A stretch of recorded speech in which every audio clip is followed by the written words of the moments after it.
बिस्मिल्लाहिर्रहमानिर्रहीम। आप लोगों को बड़ी खबर देता चलूँ कि तहरीक लब्बैक पाकिस्तान ने तहरीक इंसाफ यानी कि पीटीआई की एक और बड़ी विकेट गिरा दी है। साबिक़ चेयरमैन कौंसलर के उम्मीदवार ने तहरीक इंसाफ को छोड़कर टीएलपी को ज्वाइन कर लिया है और जब उन्होंने टीएलपी को ज्वाइन किया तो उसकी तस्वीरी झलकियाँ सबूत के तौर पर आप लोगों को वीडियो में दिखाई जा रही हैं। मैं आप लोगों को पूरी खबर पढ़ के भी सुना देता हूँ।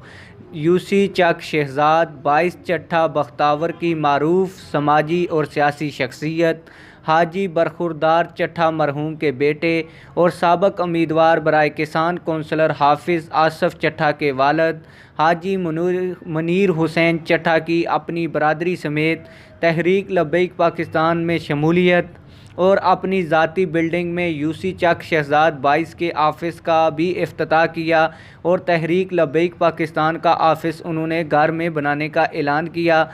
इस मुख्तसर सी मुलाकात में तहरीक लब्बैक पाकिस्तान के उम्मीदवार बराए कौमी असम्बली हल्का NA2 चौधरी रज़वान अहमद सैफ़ी और साबिक़ चेयरमैन कौंसलर ज़कात कमेटी चौधरी तजम्मुल हुसैन भी मौजूद थे। आप लोगों की इस वीडियो के हवाले से क्या राय है, कमेंट सेक्शन में अपनी राय का ज़रूर इज़हार करें।